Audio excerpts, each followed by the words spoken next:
Bonsoir à tous, hein. Nicolas Paéry, Société IG. Bienvenue pour ce webinaire BTC, ETH et autres, vous l'aurez compris, dédié aux crypto-monnaies. Quelles sont les tendances sur les cryptos? Je suis ce soir en compagnie d'Alexandre Baradez qui va animer l'essentiel de ce webinaire.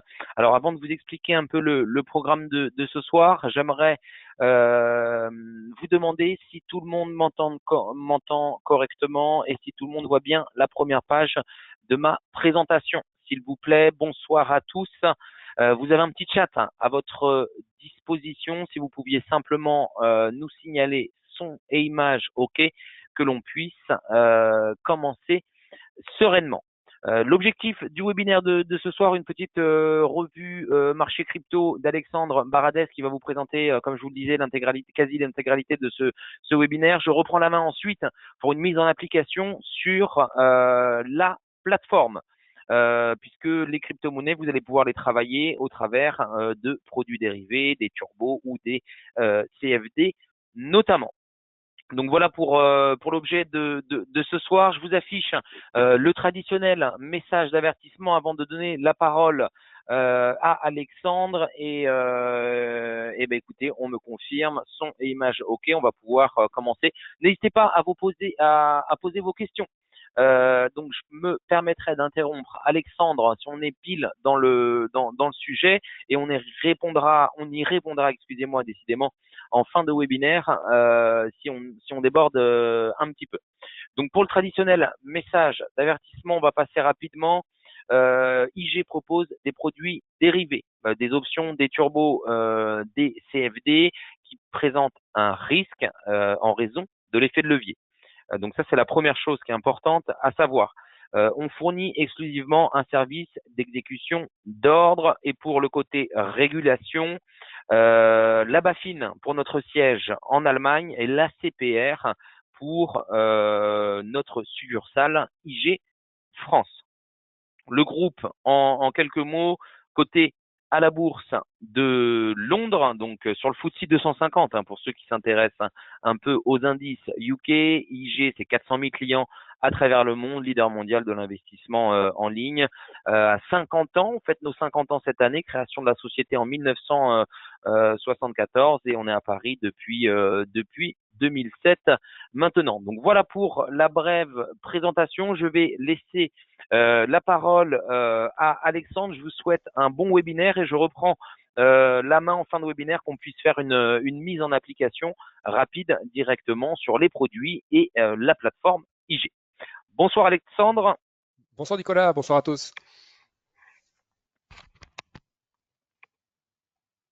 je te laisse prendre la main Ça marche, je vais partager l'écran, ça va arriver dans quelques et je reste en secondes. ligne si besoin. Super, merci Nicolas. Hop, voilà, vous devez voir mon écran en grand. Donc voilà, webinaire consacré. Donc bonsoir à tous, ravi de vous retrouver. Donc je suis Alexandre Baradez, responsable des analyses de marché pour la partie française du groupe IG. Donc je traite différentes classes d'actifs, j'analyse différentes classes d'actifs, les indices, les devises, les matières premières et les cryptos également. Et c'est un petit peu même carrément le but de ce soir, c'est de comparer un peu ce marché aux autres finalement. C'est vrai qu'on présente souvent les cryptos, et ce qui est le cas, comme quelque chose de relativement neuf à l'échelle des marchés traditionnels, actions, obligations, devises ou autres. L'intérêt ce soir, c'est de voir finalement quel est le poids des cryptos par rapport aux marchés financiers globaux, quelle taille de marché, quel volume d'échange quotidien, quel degré de volatilité également, c'est toujours intéressant à voir. Et puis après, on se penchera sur la partie plus marché, parce qu'on verra que c'est un marché qui est très concentré, le marché des cryptos, et donc on se penchera sur les deux plus grosses, ceux qui se partagent 70% du marché, donc un Bitcoin et Ethereum, et on fera un petit point graphique là-dessus, une petite partie analyse à la fin de ce webinaire. Donc vous pouvez me poser des questions quand vous le souhaitez, Nicolas j'ai pas accès au chat, donc Nicolas me les lira à la fin de la présentation. Ça va durer un petit quart d'heure, 20 minutes, donc on essaie de faire pas trop long parce qu'on est quand même déjà le soir, 19 heures. Donc on va essayer de faire léger, mais avec quelques infos que j'espère être intéressantes pour vous. On va donc passer tout de suite avec voilà un petit aperçu de la volatilité du Bitcoin. C'est vrai qu'on prend souvent Bitcoin comme un actif très très nerveux, très volatile. Ça reste le cas d'un point de vue absolu, ça vous regarder par exemple la volatilité. Alors il y a plusieurs mesures de la volatilité si vous voulez, hein. Donc la volatilité, c'est en quelque sorte le degré de nervosité sur l'actif qu'on observe. Et vous savez qu'il y a plusieurs types de volatilité. Il y a la volatilité 1 jour, volatilité 30 jours, volatilité 1 an, volatilité 6 mois. Il y a plusieurs mesures de la volatilité. Donc là, j'ai pris ce soir 2 mesures de la volatilité sur le Bitcoin. Donc, volatilité à 12 mois, donc une volatilité anticipée vraiment à moyen terme, on peut dire, hein. Ce n'est pas la volatilité qu'on anticipe pour les 2 à 3 jours qui arrivent.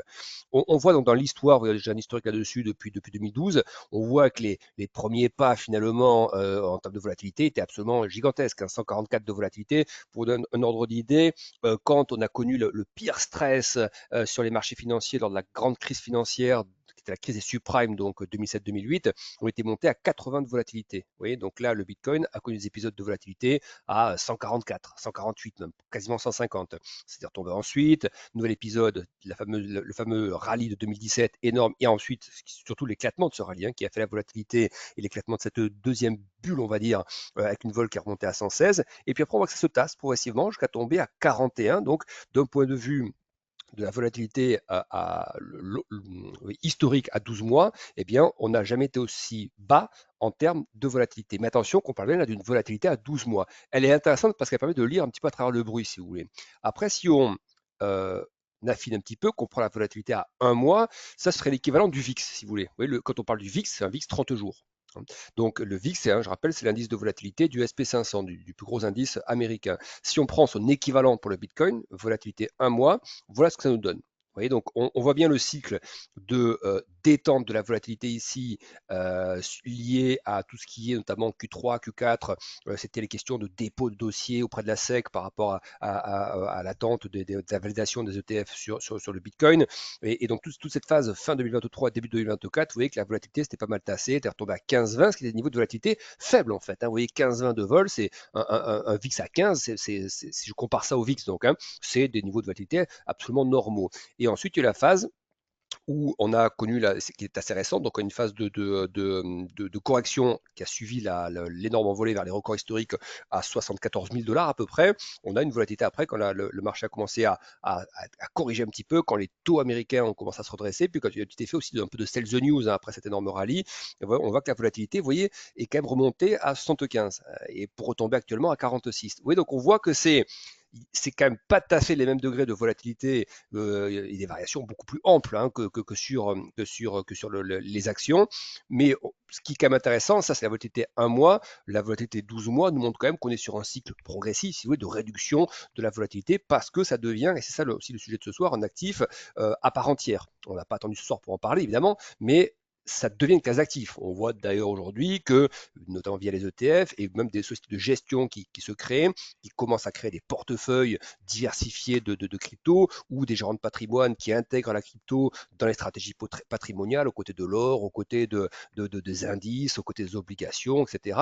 Eh bien, il en va de même pour Bitcoin. Donc, on ne peut pas dire que sa volatilité, vous voyez, elle est quand même passée de 15 à 75 en l'espace de quelques mois pour retomber à 46. Ça reste quand même des mouvements de volatilité qui sont quand même assez erratiques. Mais je dirais que le tableau le plus représentatif de la volatilité sur un horizon plutôt moyen terme, c'est quand même celui-ci. On voit vraiment, hein, que la volatilité par rapport à l'historique est assez récent finalement du Bitcoin, un peu plus d'une dizaine d'années, même une bonne quinzaine d'années maintenant, est quand même décroissante de manière récurrente sur des niveaux qui sont de plus en plus acceptables, et c'est aussi pour ça probablement que la SEC a validé les ETF Bitcoin, parce que leur volatilité moyen terme, on va dire, c'est quand même nettement écrasée, vous voyez, par rapport à des épisodes plus anciens notamment. Alors ça ne veut pas dire que parce qu'on a une volatilité, vous voyez, comme ça à 12 mois qui est largement retombée, qu'il ne se passera plus rien et que ça va donner un actif comme les autres. Ça reste quand même, on le voit sur les mouvements qu'on a eu ces derniers jours par exemple, un actif, on passe de 74 000 $ à 60 000 $, puis on remonte à 65, 66, c'est quand même des mouvements qui restent quand même très amples, hein, pour un actif financier. Et c'est ensuite cette mesure qu'on a de la volatilité de plus court terme qui traduit, en fait, on le voit bien, c'est ces épisodes comme ça on se cabre à 100 puis on retombe à 50, etc., qui montrent quand même qu'il y a une nervosité un peu court terme, on va dire, qui persiste quand même sur l'actif. Ce qui le rend d'ailleurs intéressant aussi pour le trading, hein. Très clairement, les gens qui aiment faire du trading recherchent des actifs qui bougent que les actifs qui ne bougent pas. Hein, ça, c'est très clair. Alors que l'investisseur, lui, il veut quelque chose qui monte régulièrement, qui progresse régulièrement, en évitant les grosses soupapes de moins 30, moins 40 ou moins 50%, si possible. Le trader, lui, va chercher plutôt la volatilité et les mouvements, hein, de marché, que ce soit les devises, les obligations, les actions et les cryptos. Donc, ça reste des actifs qui sont assez propices au trading. On va maintenant s'intéresser à la partie de la taille du marché. On va comparer le marché des cryptos aux autres marchés. Vous voyez qu'on est revenu, on n'est pas tout à fait revenu d'ailleurs, hein, sur la taille du marché, sur le pic qui avait été observé juste après le Covid. Vous voyez, dans cette phase 2020-2021, on était monté quasiment à 3 000 milliards de dollars. Alors probablement que là, c'est un graphique en courbe, donc je pense que si on met des chandeliers japonais pour avoir des niveaux précis, je pense de mémoire, je crois qu'on avait quand même touché les 3 000, hein, ou alors on avait flirté avec, mais ça donne quand même un ordre d'idée, voilà, de la taille. C'est pas pour être précis au milliard près, c'est un marché grosso modo, oui, qui monte à 3 000 milliards, qui a descendu à 1 000 milliards en 2022 et qui là, avec la nouvelle envolée et le record du Bitcoin, est remonté dans une zone, voilà, 2500, 3 000 milliards. On voit quand même que la taille du marché global n'a pas accéléré au-dessus parce que pas mal d'autres cryptos, finalement, il n'y a quasiment que Bitcoin qui a, certaines altcoins aussi on peut le faire, mais Ethereum ne l'a pas fait par exemple. Et on verra tout à l'heure que ce marché est hyper concentré. Vous savez qu'on parle souvent de la concentration des actifs au sein des gros indices comme le Nasdaq, où on voit régulièrement dans les poids marchés qu'on fait, que vous avez 5-6 valeurs du Nasdaq qui font plus de 50% de la taille totale de l'indice. Ben pour les cryptos, c'est beaucoup plus concentré que ça. Il y a deux cryptos qui font 70% de la taille du marché et le reste est partagé entre les centaines, voire les milliers d'autres cryptoactifs. Donc c'est un marché, donc si on parle quand même de marché, parce que c'est la taille globale du marché des cryptoactifs, on est voilà grosso modo sur un marché de 2500 à 3000 milliards. Comparons-le à d'autres marchés. Le marché obligataire mondial, obligations souveraines, obligations d'entreprise, c'est 140 000 milliards.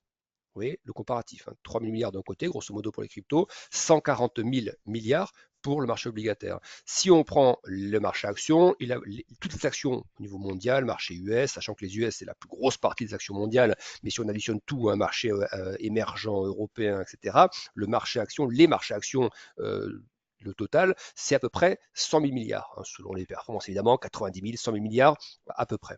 Vous voyez donc les références que l'on a par rapport aux cryptos. Donc il y a plusieurs façons de voir les choses. La première, c'est de dire, bah, ça reste quand même actuellement toujours un marché de niche finalement, ça reste petit par rapport à la taille des autres marchés. Et l'autre constat qu'on pourrait faire, encore une fois, on n'est pas là pour euh, dire c'est comme ça et pas autrement. On pourrait aussi voir la chose suivante, de dire bah, c'est un marché qui est donc assez petit encore et qui a de quoi croître. La question c'est, s'il devait croître ce marché, et probablement qu'il va croître, est-ce qu'il va cannibaliser les autres marchés finalement? Est-ce que si la taille des cryptoactifs augmente, la taille du marché action va diminuer ou la taille du marché obligataire va diminuer? Moi, je ne vois pas la chose de la manière suivante.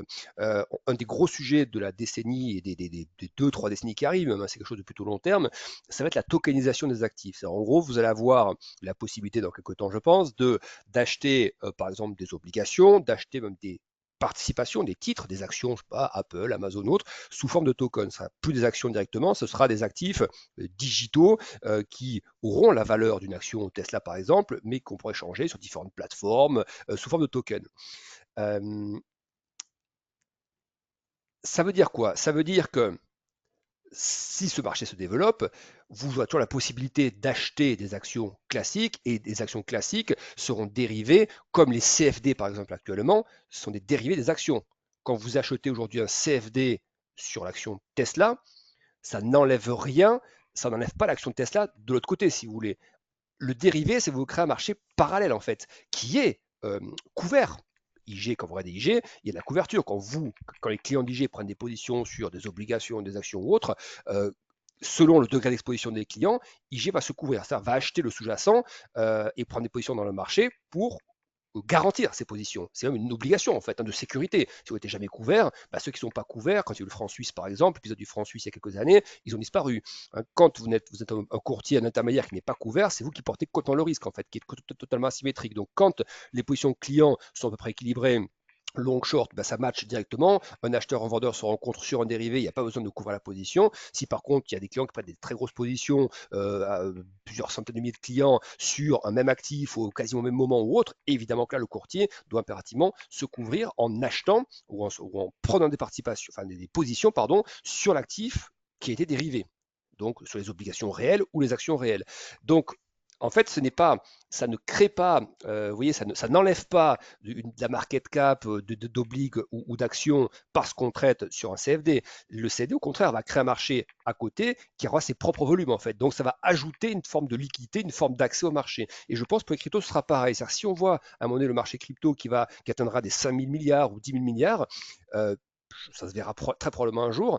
Selon moi, ça ne va pas handicaper les autres marchés parce que quand on aura tokenisé certains actifs, ce sera une manière de trader un actif, comme le CFD en sera une, comme le futur en sera une également. Vous voyez, ce sera simplement un outil de plus, un instrument de plus qui permettra de trader eh bien, un actif. Donc, ce sera une sorte de produit dérivé. Voilà. Et donc, on a déjà vu un test se faire il y a quelques temps entre des banques. Des banques, par exemple, ont utilisé des tokens, donc des actifs digitaux, des cryptos en fait, on peut le qualifier comme tel, mais le token, voilà, token ça fait plus, entre guillemets, pour une banque, plus sérieux que crypto, même si c'est la même chose, un token, ça reste quand même crypto actif.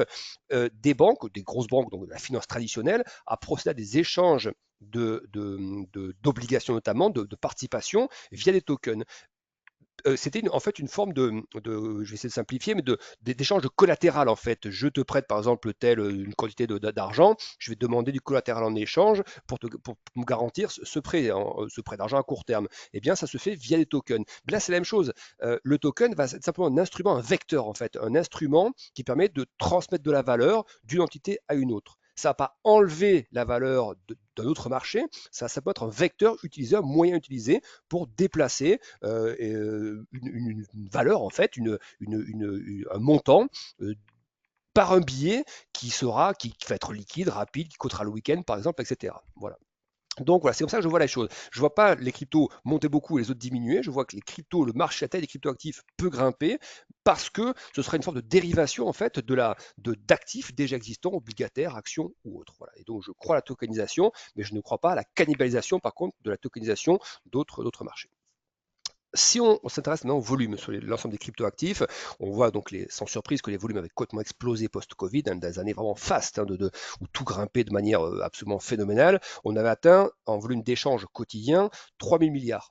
Pardon, 300 milliards, excusez-moi, 300 milliards de volume d'échange. Hein, volume d'échange, donc c'est achat, vente, c'est tout compris. Hein, 300 milliards. On était retombé ensuite, hein, la période de vache maigre sur les cryptos, à des 30 milliards, 40 milliards jour. Et puis vous voyez que là, la question des ETF ou autres, voilà, a redynamisé le marché. La question valeur refuge aussi, hein, que les stress géopolitiques se succèdent là, depuis quelques temps. Voilà, ça a redynamisé tout ce marché, des records sur Bitcoin, etc. Ça a ramené du monde sur ce marché-là, pas seulement la smart money, c'est-à-dire les instituts ou des gestions, mais aussi du retail, hein, qui est revenu, qui est peut-être un peu plus, alors qu'il pouvait et pouvoir avoir quitté ce marché à un moment donné qui n'intéressait plus, et puis les nouveaux records, le bruit médiatique se refaisant sur ce marché, eh bien on a aussi des volumes qui réapparaissent avec, et donc 260 milliards. Mais oui, là aussi, il y a de la volatilité dans les volumes en fait. Vous voyez, on atteint 300 milliards et au moment où on se parle, on retraite à nouveau moins de 100 milliards par jour. Hein, voilà, donc et après je vais terminer par la partie graphique justement pour montrer que justement, vous voyez les phases comme ça, il y a beaucoup de volume d'un coup et le volume qui retombe derrière. Ça peut aussi être, je ne dis pas que c'est dangereux pour les cryptos, mais ça montre quand même qu'il y a de la volatilité sur les volumes. Voilà, que c'est pas un trend archi régulier non plus. Et donc si le trend des volumes n'est pas hyper régulier, il n'y a pas forcément de raison que le trend, et on le voit d'ailleurs, Bitcoin, c'est des successions d'allers-retours entre 60 000 et 70 000 depuis quelques mois maintenant, ben ça traduit un peu cette volatilité aussi des volumes que l'on voit ici. Et on va terminer par ça avant de faire un petit peu d'analyse graphique donc sur Bitcoin et Ethereum. Ça, c'est la structure du marché en fait. Hein. Donc on a passé à la question de dominance, Bitcoin par rapport aux autres, mais ça nous montre aussi finalement la concentration du marché. Vous voyez, en bleu, c'est la part de marché de Bitcoin dans ce marché des cryptos. En vert, part de marché, on peut dire ça comme ça, d'Ethereum. Après, ça c'est tout ce qui est stablecoin, donc un USDT, c'est-à-dire un USDT égale 1 dollar. Hein, ça se veut toujours pégué, arrimé au dollar. Donc ça c'est mais on ne peut pas considérer que c'est vraiment une crypto qui fluctue. Donc hein, c'est plutôt là aussi, hein, c'est la stablecoin, ça porte bien son nom. C'est l'équivalent d'un euro, d'un dollar digital. Voilà, c'est sa part de marché. Et vous voyez que tout le reste ensuite, alors il y a un peu Solana, BNB, etc. Mais vous voyez que tout le reste ensuite, c'est moins de un quart du marché. C'est en gros, si vous additionnez Bitcoin et Ethereum, vous voyez qu'on arrive à des 70% facilement de taille de marché en fait. C'est comme si au sein du Nasdaq, vous aviez deux valeurs qui représentaient 70% de la market cap. Ce serait absolument gigantesque. Hein, donc c'est aussi comme ça qu'il faut le voir, c'est un marché qui est très très très concentré. Donc, si on veut être entre guillemets exposé au marché, pas forcément besoin du coup d'avoir 36 milliards de tokens, de jetons ou autres. Il suffit d'avoir les deux plus gros. Là, je parle pour quelqu'un qui fait ça dans son patrimoine, si vous voulez. Hein. Il suffit d'avoir en gros les 10 premières. Vous mettez du Solana, vous mettez de l'Ethereum, du Bitcoin, XRP, etc. Voilà, on tape les 10 premiers et vous êtes exposé à 80-90% du marché. Après, le challenge évidemment de ceux qui sont spécialisés là-dedans, c'est d'aller détecter le prochain comme une prochaine action qui serait performante. Le prochain token, il y a ceux qui sont liés à l'intelligence artificielle, ceux qui sont liés à la future tokenisation des actifs également. Voilà, ça c'est le genre de choses qui peut être intéressant à travailler. Il faut faire plus de recherche quand même. Mais disons que d'un point de vue marché global, voilà, deux cryptoactifs, Ethereum et Bitcoin, se partagent 75-70% à peu près de la taille du marché. Donc un marché très très concentré. Voilà ce qu'on pouvait dire. On va passer à la partie un peu plus opérationnelle avec donc un peu d'analyse technique sur Bitcoin. Puis après on fera Ethereum et je m'arrêterai là-dessus. Je repasserai la parole à Nicolas. Voilà Bitcoin sur un chart donc bien dézoomé, vous voyez vraiment. Alors c'est un chart pas logarithmique, hein, c'est un chart en linéaire, unité de temps, une semaine. Voilà, la phase très, très exponentielle d'appréciation et une phase tout à fait saine, là aussi, de digestion du mouvement. On ne rechute pas, ce qui était, je veux dire, assez prévisible aux oubliettes. On a passé suffisamment de temps au purgatoire pour que quand on monte là, on n'y retombe pas 2 mois après. Mais justement, on a une belle phase qui est que une phase de consolidation typique. On monte très fort et ensuite, ça n'empêche pas qu'il y ait des mouvements forts ensuite, hein, 75, oui, on passe à 60, etc. Oui, on a fait ça à plusieurs reprises.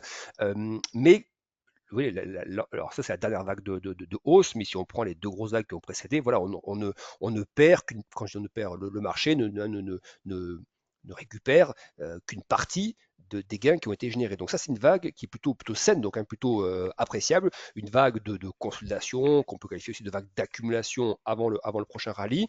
La question c'est est-ce que pour moi, il y a que deux, enfin, il y a que deux. C'est comme ça que je vois les choses. Il y a deux possibilités.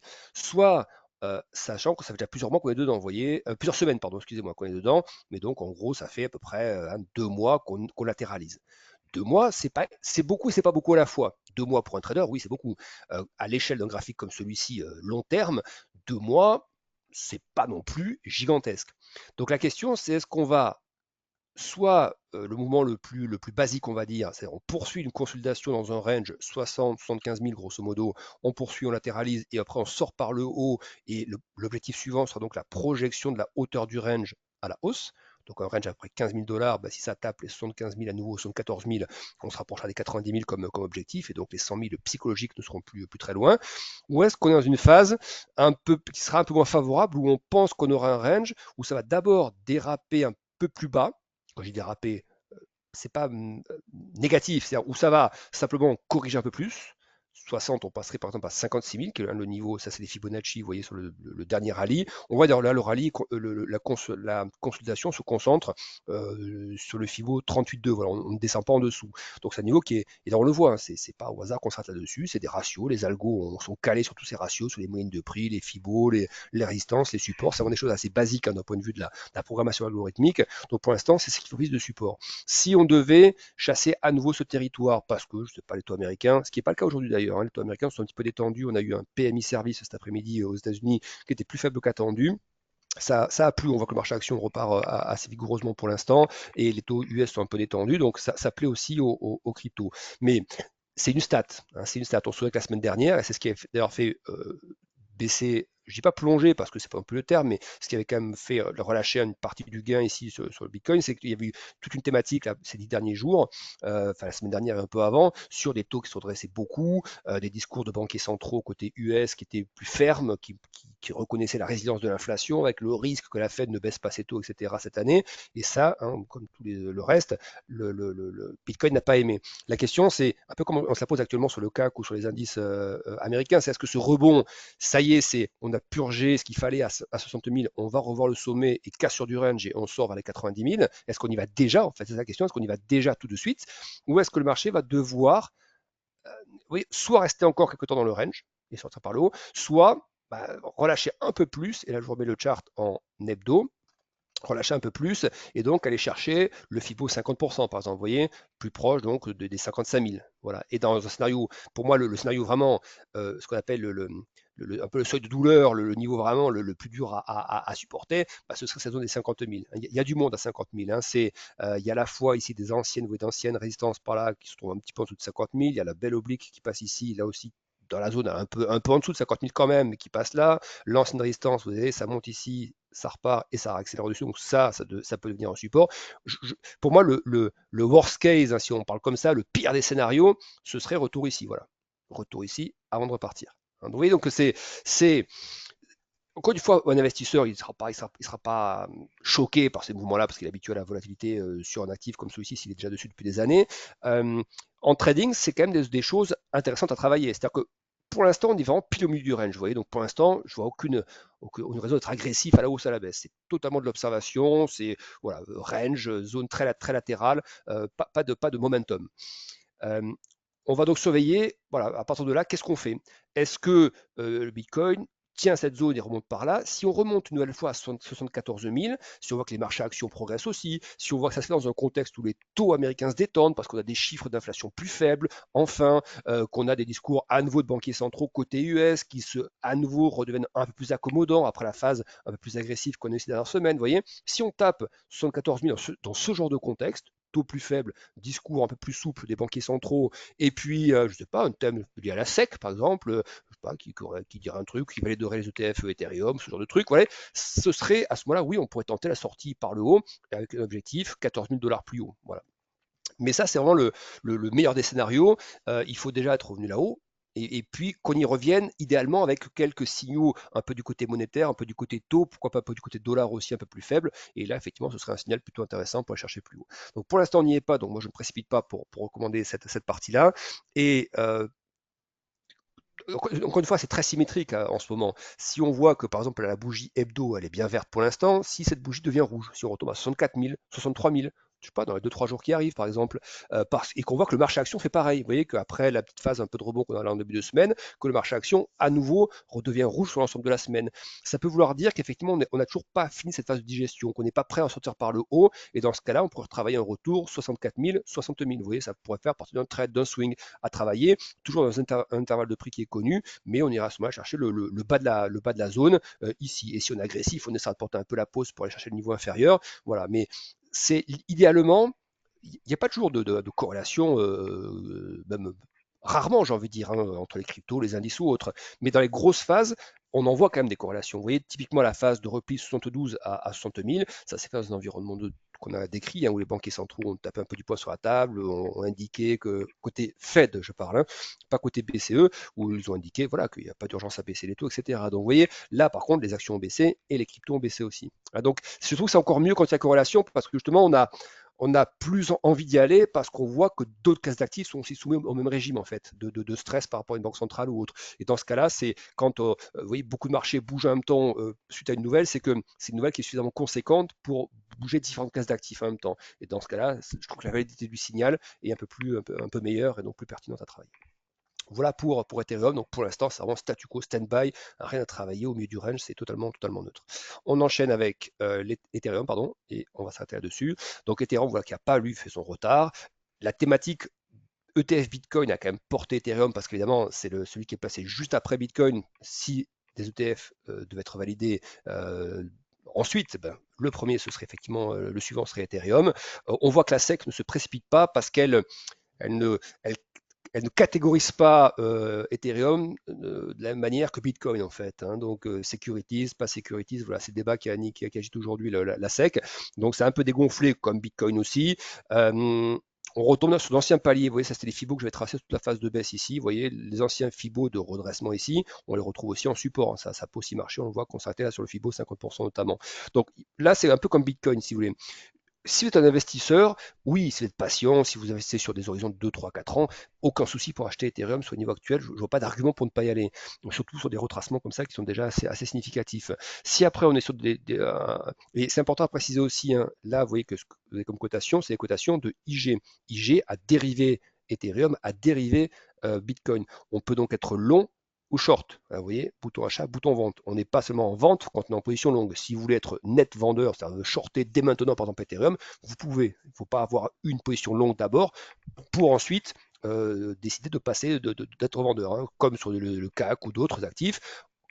et IG, on est les pros de la dérivation, bah, quand c'est dérivé, très souvent, on peut être long ou short, net long ou net short, hein, sur les actifs qui sont dérivés. Donc ça, c'est aussi un avantage. Certaines plateformes ne proposent pas d'être short, par exemple, sur certains cryptoactifs.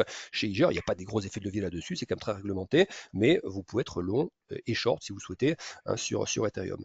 Donc ça, c'est aussi un argument pour ceux qui voudraient, ça n'empêche pas d'avoir des cryptoactifs je veux dire, réels d'un côté, mais ceux qui veulent trader les cryptoactifs dans des phases de quelques jours, bah, chez IG, vu qu'on dérive absolument tout, c'est l'endroit où vous pouvez le faire si vous avez à un moment donné envie de dire, bah, tiens, oui, je vais jouer un passage de tel niveau à tel niveau pendant quelques jours. C'est typiquement l'actif, le CFD, qui est fait pour ça.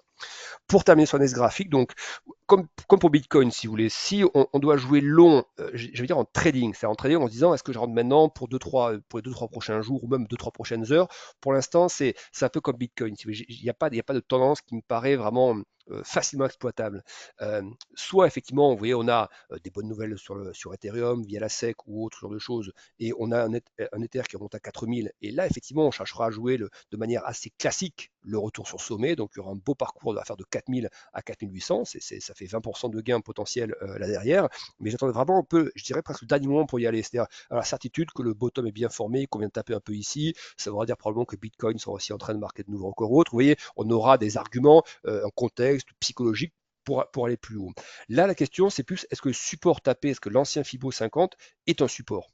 Je pense à un bon niveau pour un investisseur, quelqu'un de patient. En trading ou en swing, c'est une phase de test, ce que je vois là. Ça rebondit un peu, c'est un test. On essaie de voir s'il y a un peu d'appétit. Voilà. C'est pas encore monté très haut. Vous voyez, on est quand même plus proche du support que de la résistance. Donc, je suis encore, voilà, pour du trading pur, je serais assez prudent sur ces bases-là. Pas non plus envie de shorter pour autant, hein. C'est simplement, voilà, c'est une zone c'est un peu un test. Est-ce que ce rebond tient? S'il tient, qui va bien plus haut, ça donne envie d'aller chercher le niveau suivant. Donc là, oui. Sinon, voilà, je suis pas pressé de rentrer ce niveau-là en trading pur, voilà, clairement. Après, reshorter, c'est pas évident parce que c'est un actif qui a déjà beaucoup baissé, qui s'est moins redressé que Bitcoin, qui a pas mal recorrigé depuis. 4000, on repasse c'est une sacrée baisse quand même, hein. C'est je sais pas le pourcentage, mais on doit être au moins sur du 20-25% de baisse, sur un truc comme ça, plein de 30%. Donc c'est quand même une sacrée baisse. Donc on respire un peu, on essaie de voir si ça tient, voilà. Mais c'est pas, c'est une zone, voilà, assez neutre, mais voilà, les niveaux techniques en revanche, vous voyez, le worst case, le scénario du pire pour Ethereum, ça doit tomber ici. Vous voyez, un ancien triangle ici. D'ailleurs, on l'avait analysé à l'époque, hein, ça, en disant, voilà, on va jouer la sortie par l'eau du triangle, de ce biseau plutôt. Voilà, le scénario du pire sera un pullback complet sur l'eau du biseau, et on redémarre ensuite. Voilà, scénario du pire. Scénario médian, on a fait le point haut et le point bas de la correction, on va latéraliser un petit peu et marquer un nouveau record. Voilà, c'est les deux grosses possibilités qui s'offrent à nous. Donc voilà, le worst case, moi je le joue pas, sauf si vraiment il y a une grosse alerte, vous voyez, genre on passe de 3250, on tombe assez lourdement à 2880 et qu'on voit que les indices au même moment, le S&P, le Nasdaq, tous les actifs autres un peu à risque, sont en train de dévisser, vous voyez, je sais pas, de 3, 4, 5%. On peut dire, bah tiens là, effectivement, oui, il y a peut-être un risque qu'on fasse à nouveau une incursion dans cette partie-là, vous voyez. Mais je pense quand même que c'est soit ce support-là ou ce niveau-là, c'est des niveaux d'accumulation pour jouer un rebond ensuite. Donc je pense que c'est quand même des niveaux pour des investisseurs qui sont intéressants. En trading pur, je trouve qu'on n'est pas encore assez haut, soit pour déclencher un long, et on est trop haut désormais par rapport au support pour essayer de jouer la cassure du support, si vous voulez. Donc c'est une zone un peu neutre où il n'y a pas grand-chose de trop à faire pour l'instant. Voilà, Nicolas, pour ce point, je m'arrête là-dessus. S'il y a des questions, bah, n'hésitez pas. Et sinon, bah, je te passe la main et je te laisse terminer. Merci beaucoup, Alexandre. Alors, j'ai une question que moi je vais traiter de mon côté. J'en ai une pour toi, notamment si tu as un mot à nous dire sur le côté halving. L'impact déjà fait, à venir. Oui, alors sur la Living, c'est fait, ça y est, hein, c'est-à-dire que c'est un peu comme quand, vous savez, c'est le fameux buy the rumor et sell the news, c'est assez classique, ça en a tellement parlé, je veux dire, quels médias n'en a pas parlé, même les médias généralistes en ont parlé, donc quand ça atteint ces degrés de médiatisation, où tous les réseaux en parlent, tous les médias en parlent, spécialisés, non spécialisés, c'est que c'est déjà dans les prix en fait, hein. Donc je vois pas, à partir de maintenant, si ça monte, je ne dis pas que le halving n'aura pas eu d'effet, mais ce sera pas que lié à ça. C'est-à-dire que ça fera partie d'autres éléments qui pourront faire monter Bitcoin, comme un repli des taux, comme une baisse du dollar, comme une détente de la politique monétaire américaine. Voilà, ça contribuera comme un autre élément, si vous voulez, pas plus, pas forcément moins. Voilà. C'est donc pour moi, il y a plus, c'est pas ce côté-là qu'il faut regarder, c'est plus de ce côté-là qu'il faut regarder. S'il y avait dû y avoir quelque chose, et je pense qu'il y a eu d'ailleurs, hein, sur les rallyes qu'on a vus dans les mois qui ont précédé, ce qu'on disait, ce rallye, c'est un rallye multiple, hein. C'était, vous voyez, ici, c'était après octobre, donc les attentats en Israël,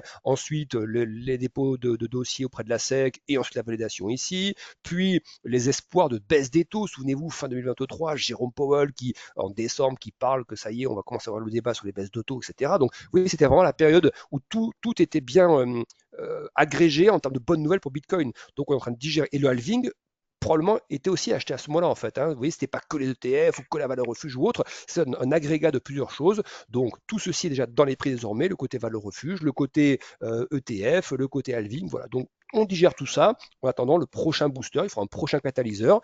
Ça peut tout être, hein. Ça peut être voilà, une décision sur d'autres actifs que la SEC validerait comme ETF, ça peut être détente des taux américains, ça peut être plein de choses. Voilà. Mais disons que le halving pour moi n'est plus un sujet à ce stade.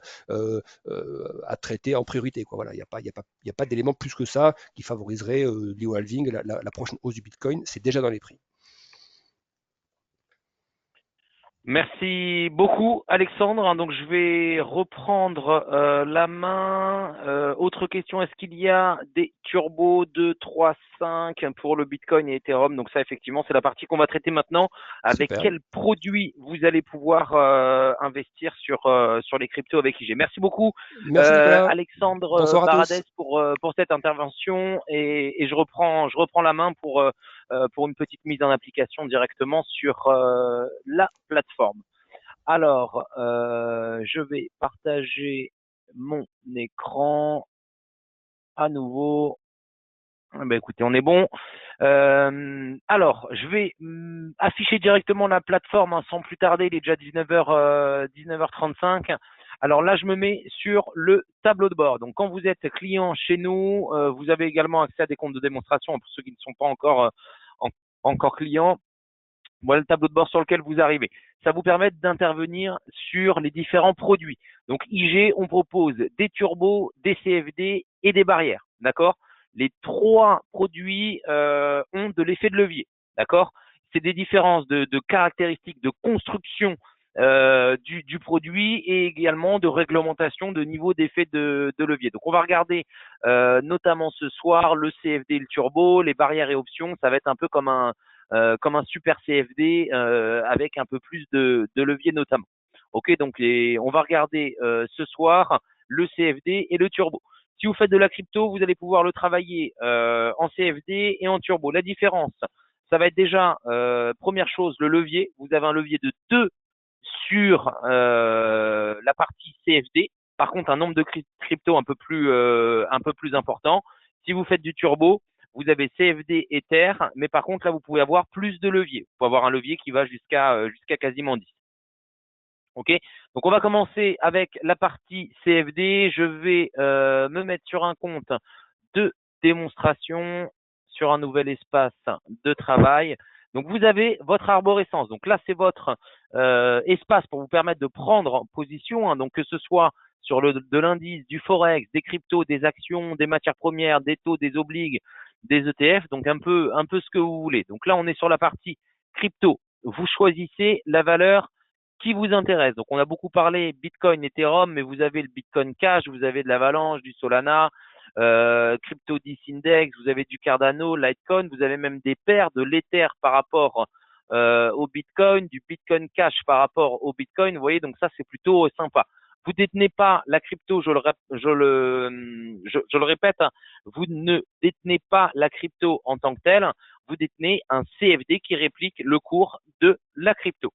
Ok, donc on veut du Bitcoin, on clique sur ajouter à l'espace de travail, donc ça vous amène directement sur votre graphique. Un Bitcoin libellé en euros, un Bitcoin libellé en dollars. Ok, c'est la même cotation, c'est simplement la valeur du point qui est libellée dans une devise différente. Vous voyez, donc si vous êtes sur le Bitcoin libellé en euros, l'avantage c'est que vos positions ne sont pas exposées au risque de change.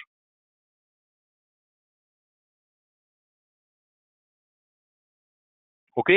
Première chose, ensuite, ça va être directement à voir sur le ticket d'ordre. Je veux acheter un Bitcoin. Mon courtier me demande d'immobiliser 33 000. On est bien sur un effet de levier de 2. J'immobilise 2 fois moins que l'exposition que j'ai dans le marché.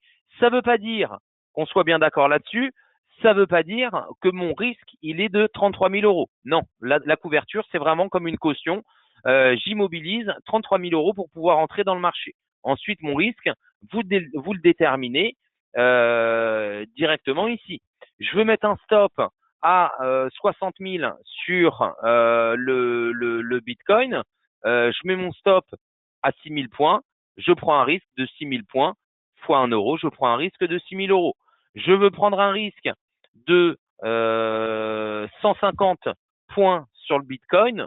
Je prends un risque de 150 points, de 150 euros. Mon courtier me demande quand même d'immobiliser 33 000 euros. Pourquoi? Parce que sinon, on vous donne un effet de levier qui est beaucoup trop, qui est supérieur à ce qu'on a le droit de faire en termes réglementaires sur ce type de produit. Ok? Donc, quand vous faites du CFD, ce qui est vraiment important de comprendre, c'est que le niveau de couverture que vous immobilisez, il est complètement décorrélé du niveau de risque que vous prenez dans le marché. Ok? Vous rentrez dans le marché sans stop, techniquement parlant, vous prenez un risque de 66 000, si j'ai pris une quantité de 1 bien évidemment, vous prenez un risque de 66 700 euros. Demain, le Bitcoin niveau 0, si le compte il est alimenté à hauteur de 66 000 euros, vous prenez un risque de 66 000 euros. Vous voyez, il faut que vous soyez bien conscient de cela. Vous mettez un stop, garanti notamment, puisqu'IG peut vous protéger contre des slippages de marché. Vous mettez un stop à 100 points.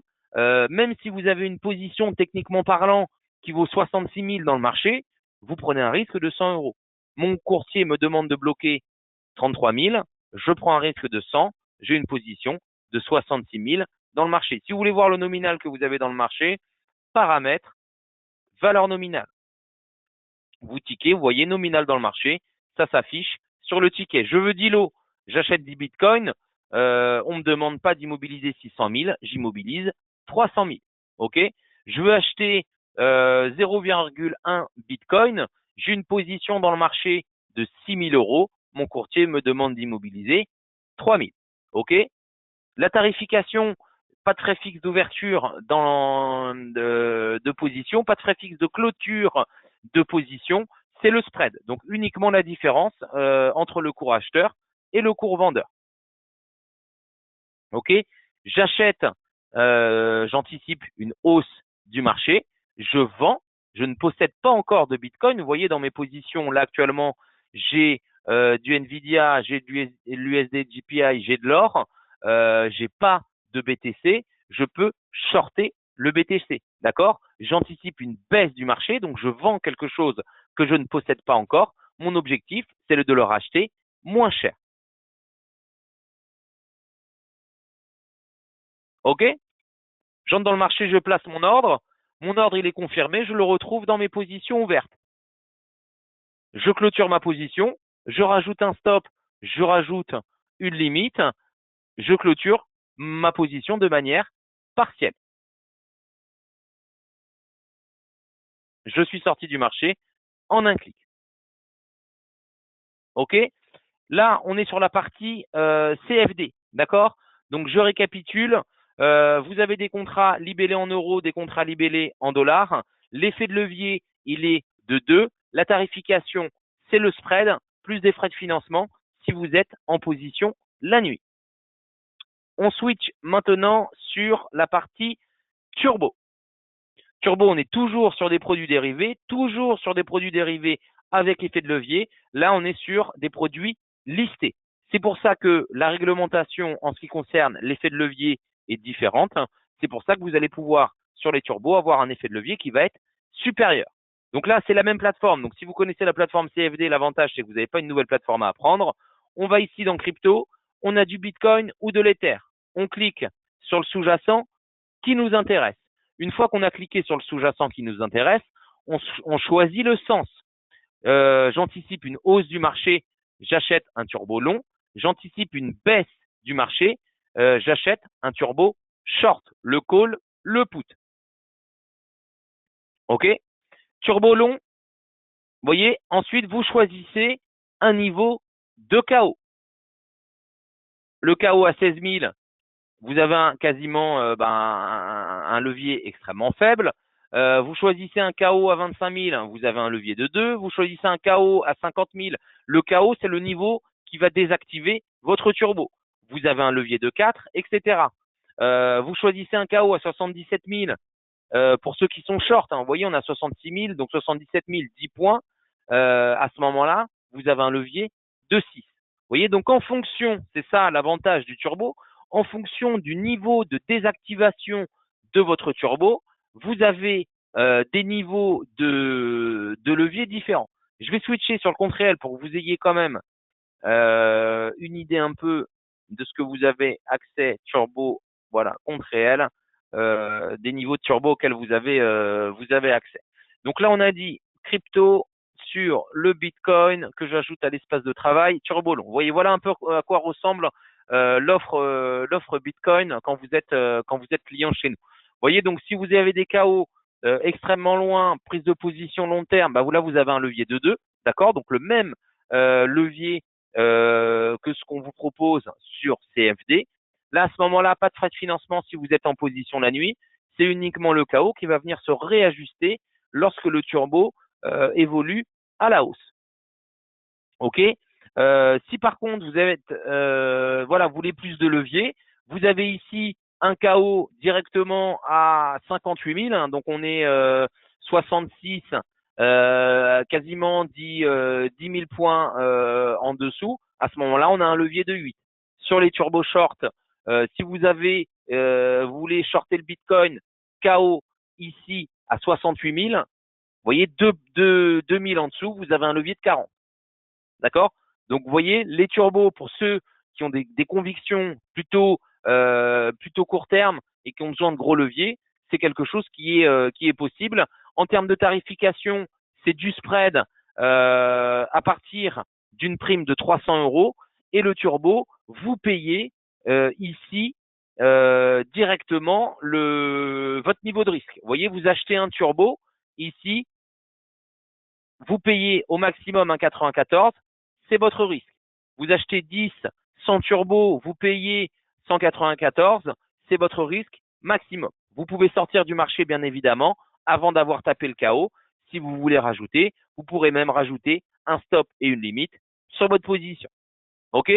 Donc, l'avantage également du turbo, c'est qu'on est sur des produits listés. Qui dit produit listé dit accès à un carnet d'ordre. Donc, vous savez exactement à quel niveau vous êtes exécuté en fonction de la quantité de turbo que vous achetez.